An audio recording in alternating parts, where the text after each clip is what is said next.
Bienvenue à tous. Welcome to this segment here, guidance and advice. And here in this video, I would like to discuss finding a suitable teacher. Alors, the idea is that not all teachers are the same. Some might be great for you. Some might not be good for someone else, and so on. There is a certain amount of compatibility here, but above all, there are certain standards that we should expect from schools.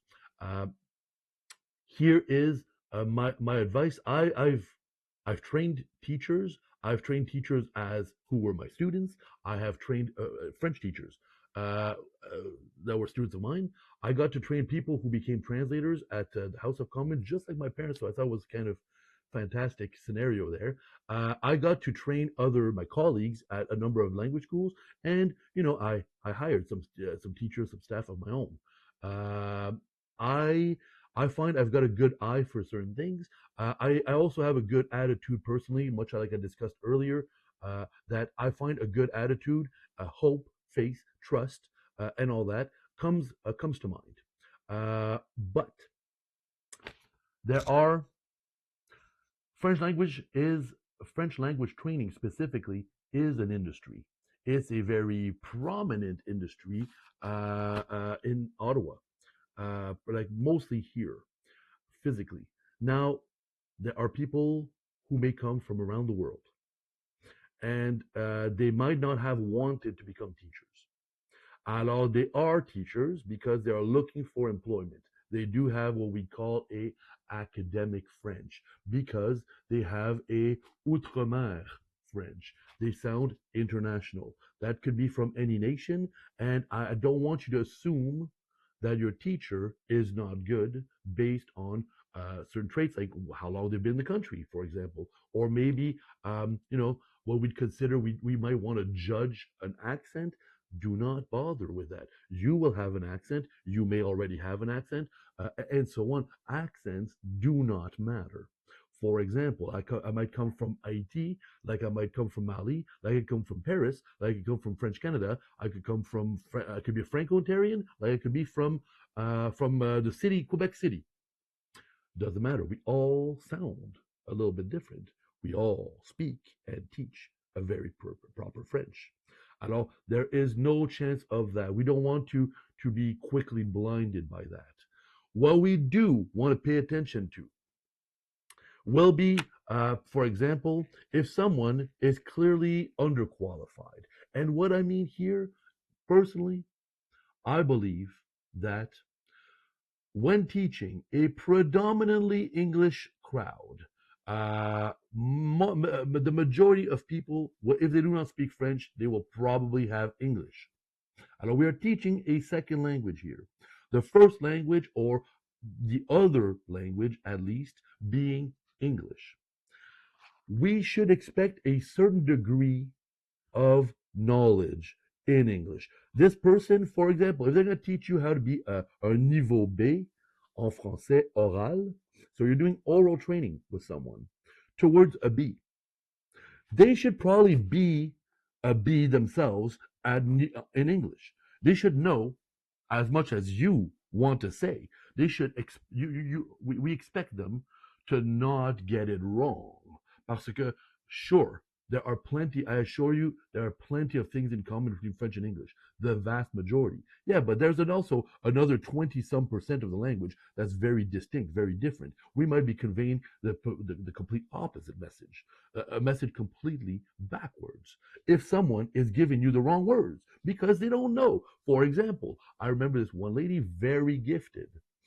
She was not my student, but I after some folks like to meet me before they go do their exams, just a touch up. Alors basically, the idea is they had been trained by another school, but their teacher was, oh, she's from Paris, of all places. It's not just France, it's Paris. Well, Parisians don't have to double check their French ever. French is very strong in France, and we assume Parisians must speak perfectly. But they have all kinds of slang, all kinds of idioms, and they're not all linguists. They are just citizens who happen to speak French from their regional area. Alors, they're not likely to be as dedicated to protecting the language and, enhancing, ensuring that people have accurate vocab. They might not be quite as dedicated. That I don't want to target again specifically. A Parisian teacher may be excellent, but they must first be a teacher. This example here, in this example, this one lady had a very accurate vocab in English. She was trying to convey a very specific message. She wanted to mention that some people are entrenched. Entrenched, like a trench in the military, where it's like a line. You're stuck in that hole, kind of. Alors, some people do not budge. They are very fixed idea, fixed thoughts. And this other teacher, her teacher, the teacher I did not know, this person had translated with tranché, tranché being sliced. I can see how a trench got its name because it seems like a slice out of the ground. But she meant to say a divided opinion, something that was tranché. Entrenched, perfect opposite of tranché. She meant they are very determined with one opinion, and the teacher had translated to having clearly two sides. D'accord, that will hurt. Alors, I do expect teachers, when we specifically work with English speakers, that is like our core. That's our common ground. I expect them to have some knowledge, or at least here's a good attitude. Here's a suitable teacher, I think. Looking stuff up, looking stuff up. Why not? If that student, if that teacher, if that teacher in my example here had gone on the internet and looked it up, they would have got the right answer. Alors, we want somebody who's pretty dedicated. You want a teacher who's pretty dedicated. International accents do not matter. We want somebody who is going to have some knowledge of English to some extent. We are getting, like, if we're trying to get some guidance, there is a certain degree of translation here. We don't need necessarily to have a perfect knowledge of English, but I do expect them not to misguide you. Then, another thing we would expect from a suitable teacher. Teachers should keep it engaging. It should be interesting. When they see signs of wear and tear, you are, whew, tired of this, or that's too much feedback. Enough. Stop drilling. You already hit oil. I'm already feeling awful by my last answer. Stop. A teacher should be aware of that. We don't want to endure constant lectures about. We don't want to scratch a pimple all the way down to the bone. We don't want constant feedback. Also, concerning feedback, some things matter, some things don't. A teacher.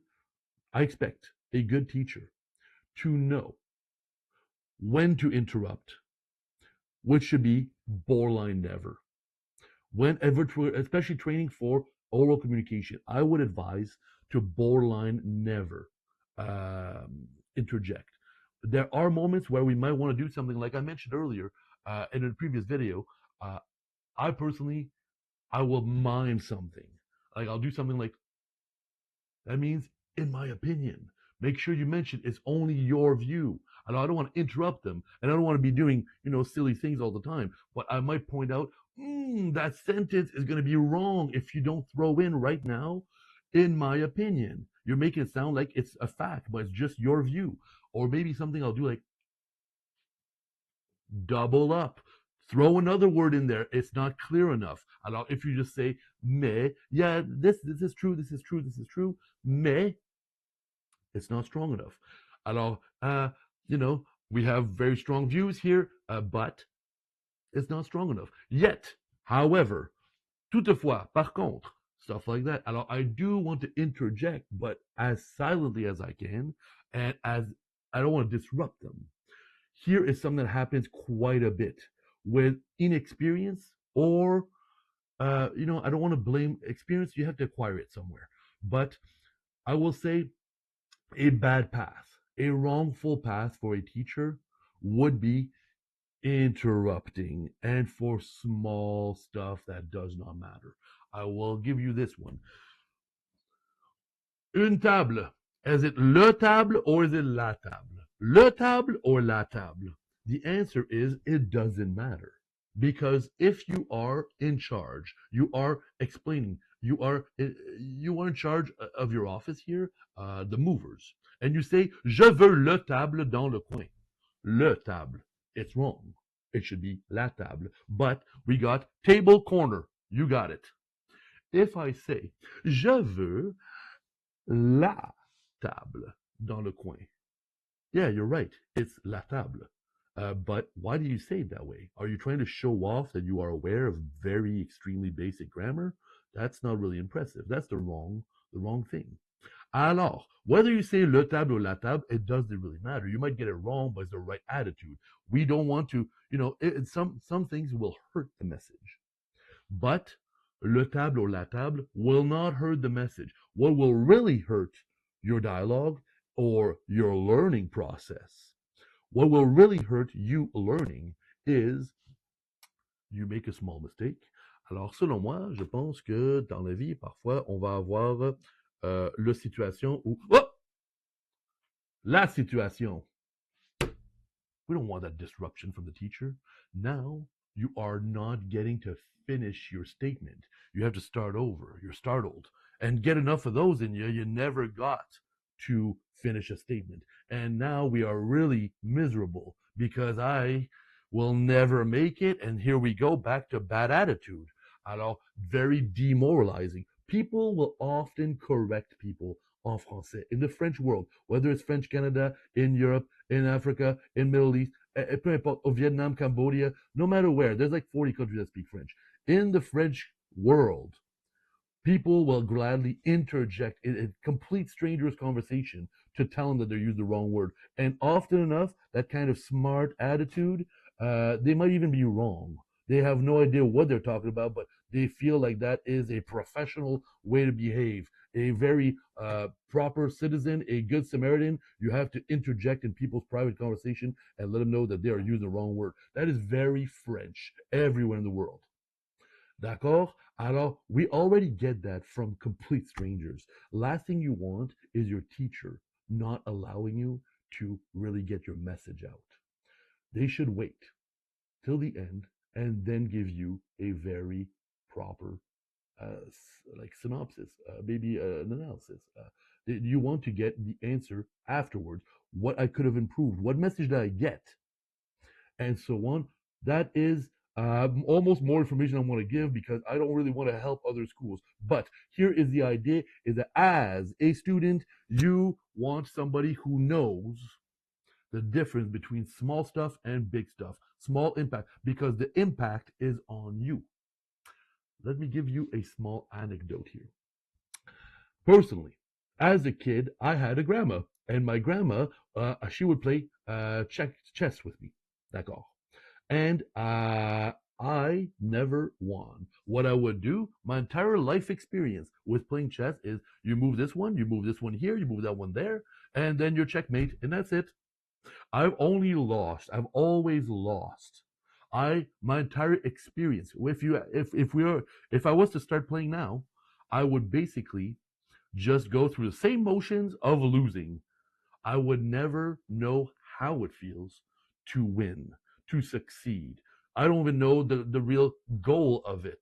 I don't have any desire to play chess. That will be the same thing for you. That will be exactly your experience in correlation with French training. If you never get to finish a sentence, you'll never know how it feels to pull it off, to really get your message across on your own.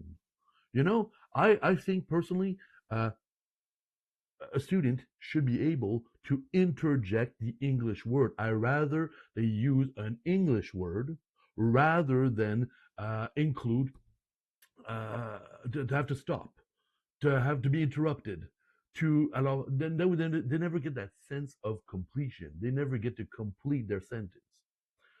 That is the last thing I'd like to discuss also with teachers. There is a major belief, a false urban myth, a big myth here concerning to learn French.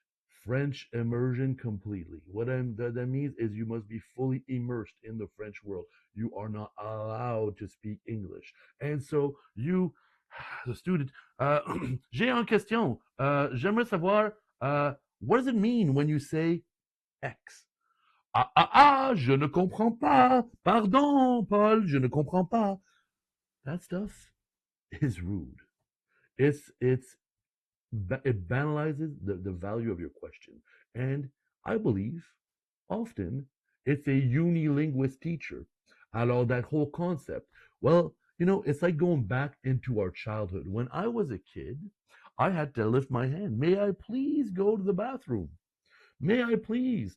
I never had to do that since. I'm going to go with when we were children, we have to learn how to hold a pencil and we have to learn what good and bad and this and that and what every word means. Since then, you've got yourself some diplomas in education, a profession, a field of education of your own, a field of work of your own. You have your own preferences. You have your own, you already have perhaps your own kids that you're raising. You don't want to be treated that way. It's disrespectful. It will banalize you. It banalizes the it's also, above all, it takes a lot longer. Alors, if you had to go back to your childhood as an adult today, you go back to your childhood and you have to choose who is going to be your parent, like to be treated like a kid again. I don't think anybody wants to have a parent who's a French teacher. I don't think you would choose a French teacher as a mom and dad.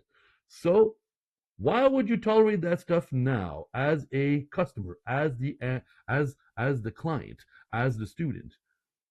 D'accord? You're in the position, you're in the driver's seat here. Alors, audition your teachers.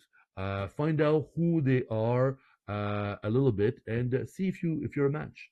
Some people don't like me. I like everybody, so it's very convenient for me, and I adapt pretty well to a lot of folks. But also offer quality training, which really helps people. If they don't like me personally, that's fine. They don't have to. They just want quality training. I don't blame them. But if they meet me and they don't like me, I respect their decision. That happens quite often because I meet quite a lot of people. Alors sometimes different personalities, different attitude, and so that's your right. I think it's better that than to pay upfront and never find out who your teacher is, and so they just give you an army of teachers. That's okay. We got a whole bunch of crap teachers over here. Alors, that is not really ideal scenario. A lot of like false promises and so on. And after all, it's your training in the end. It's your job. Somebody's paying for this. Alors, they are just kind of we don't want that. We don't want that. We want to maintain a positive attitude. We want to have a productive experience, a good teacher. I know it's a bit long. I thank you for your patience and for watching this. But I believe this is good advice. If I have to sum it up, meet the teacher, find out if you like them, have a dialogue. D'accord?